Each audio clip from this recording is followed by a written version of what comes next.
Hello बच्चों, let's read the question. Can determine which of the following reactions taking place at constant pressure को हो रही है reaction represent surrounding that do work on the system environment. System क्या होता है? It is that part of universe which is under thermodynamic consideration.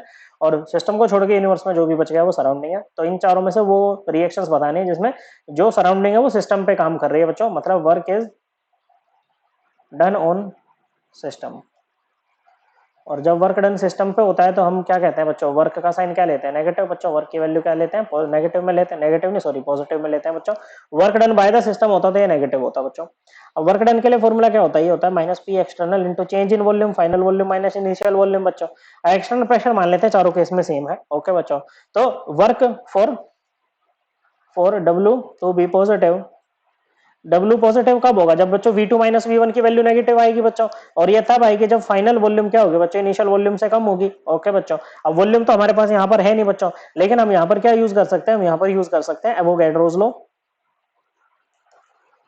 Okay बच्चों, Avogadro law क्या कहता है? Under conditions of similar temperature and pressure volume of a gas is directly proportional to its number of moles. तो volume क्या होगी बच्चों? Directly proportional हो जाएगी नंबर ऑफ मोल्स के। तो यहाँ पर हम नंबर ऑफ मोल्स से भी क्या कर सकते हैं बच्चों? इसका इंटरप्रेट कर सकते हैं। तो हम यहाँ पर जनरली देखते हैं बच्चों गैसियस मोल्स, क्योंकि सॉलिड और लिक्विड की बच्चों जो वॉल्यूम होती है वो इतना चेंज नहीं करती है रिएक्शन में। ओके बच्चों, जो नंबर ऑफ गैसियस मोल्स होंगे बच्चों वो अगर आपके लेस देन जीरो आते हैं बच्चों, क्या आते हैं बच्चों? ये डेल्टा एन जी, अगर आपका change in number of gaseous moles अगर आपका लेस देन जीरो आता है ना, तो वर्क क्या रहेगा? पॉजिटिव रहेगा बच्चों। ओके, डेल्टा एन जी क्या होता है बच्चों? ये होता है आपका number of gaseous moles on product side minus number of gaseous moles on reactant side, ये होता है बच्चों।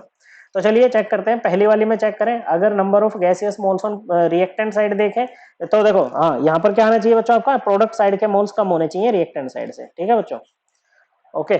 तभी तो बच्चों जो फाइनल वॉल्यूम है वो कम होगा इनिशियल वॉल्यूम से। ठीक है भाई, तो देखो रिएक्टेंट साइड पे कितने हैं बच्चों? 7 मोल O2 है, 4 मोल अमोनिया है, तो 11 मोल है। प्रोडक्ट साइड पे कितने हैं बच्चों? NP ब्रैकेट हटा देते हैं, हम लोग पहले भी लगाया तो भी लगा रहे। तो प्रोडक्ट साइड पे 4 मोल NO2 है, 6 मोल H2O गैस है, तो ये 10 मोल हो गए बच्चों। तो प्रोडक्ट साइड पे कम है ना बच्चों? क्या है? प्रोडक्ट साइड पे कम है, तो यहाँ पर वर्क क्या होगा बच्चों? आपका पॉजिटिव होगा और ये आपके आंसर में जाएगा। तो फर्स्ट वाला कहाँ पर है बच्चों? केवल फोर्थ ऑप्शन में, बाकी तीन ऐसे ही एलिमिनेट हो गए बच्चों। आप सीधा टिक कर सकते हो फोर्थ ऑप्शन। बाकी सेकंड में अगर चेक करें, number of moles on reactant side कितने हैं बच्चों? Number of gaseous moles. Okay बच्चों, तो यहाँ पर ये है 1 मोल और ये 2 मोल, तो टोटल कितने हो गए बच्चों? 3 मोल। ओके, प्रोडक्ट साइड पे कोई भी गैसियस मोल नहीं है बच्चों, लिक्विड है और लिक्विड की वॉल्यूम तो वैसे भी कम होती है बच्चों गैसेस के कंपैरिजन में। ओके, तो आप इसको 0 मोल कर दो, कोई दिक्कत नहीं है। ओके बच्चों, तो यहाँ पर भी प्रोडक्ट साइड पे कम है बच्चों, तो W इक्वल टू क्या आएगा बच्चों? पॉजिटिव। तो आप देख सकते हो फर्स्ट और सेकंड दोनों है यहाँ पर। थर्ड की अगर बात करें बच्चों, number of gaseous moles on reactant side कितने हैं बच्चों? 1 मोल है, 1 मोल H2O गैस है बच्चों। और प्रोडक्ट साइड पे कितने हैं बच्चों? 1 मोल CO और 1 मोल H2, तो ये 2 मोल है। इस बार रिएक्टेंट साइड के कम हो गए बच्चों, मतलब W की वैल्यू क्या आ जाएगी बच्चों ऐसे केस में? Negative. Work is done by the system here.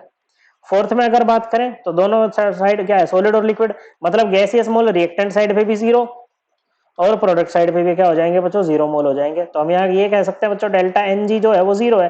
तो क्या हम ये कह सकते हैं वर्क डन 0 है? नहीं बच्चों, ऐसा नहीं कहना कभी भी। ओके, देखो है क्या यहाँ पर? H2O सॉलिड से जा रहा है किसमें? H2O लिक्विड में।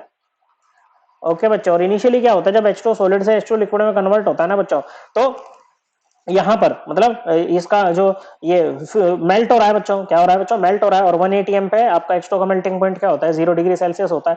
तो जनरली क्या होता है 0 से लगभग 4 डिग्री सेल्सियस तक में क्या होता है कि जो आपका लिक्विड होता है ना बच्चों, क्या होता है? जो लिक्विड होता है ना उसका वॉल्यूम कम होता है। देखो देखने में लगा भाई, सोचने में तो मेरे सोचते हैं ना भाई वॉल्यूम सॉलिड का सबसे कम होता है, फिर लिक्विड का, फिर गैस का। इन जनरल तो यही होता है बच्चों। लेकिन यहाँ पर क्या होता है बच्चों? जो आइस होती है ना बच्चों, आइस उसका केज लाइक स्ट्रक्चर होता है, जिसके कारण वॉल्यूम ऑफ आइस जो है ना बच्चों वो ज्यादा होती है वॉल्यूम ऑफ लिक्विड वाटर से। ओके बच्चों, क्या होती है? वॉल्यूम ऑफ आइस जो है वो वॉल्यूम ऑफ लिक्विड वाटर से ज्यादा होती है बच्चों। तो क्योंकि यहाँ पर फाइनल वॉल्यूम कम है as compare to initial volume, तो वर्क डन यहाँ पर भी क्या आएगा बच्चों? आपका नेगेटिव ही आएगा। क्या आएगा बच्चों? सॉरी नेगेटिव नहीं, पॉजिटिव ही आएगा। तो हमारा आंसर क्या होगा बच्चों? कहां पर है जहां पर work is done on the system है बच्चों? वो है फर्स्ट, सेकंड और fourth. Correct answer option 4। I hope आपको एकदम क्लियर हो गया होगा। थैंक यू बच्चों।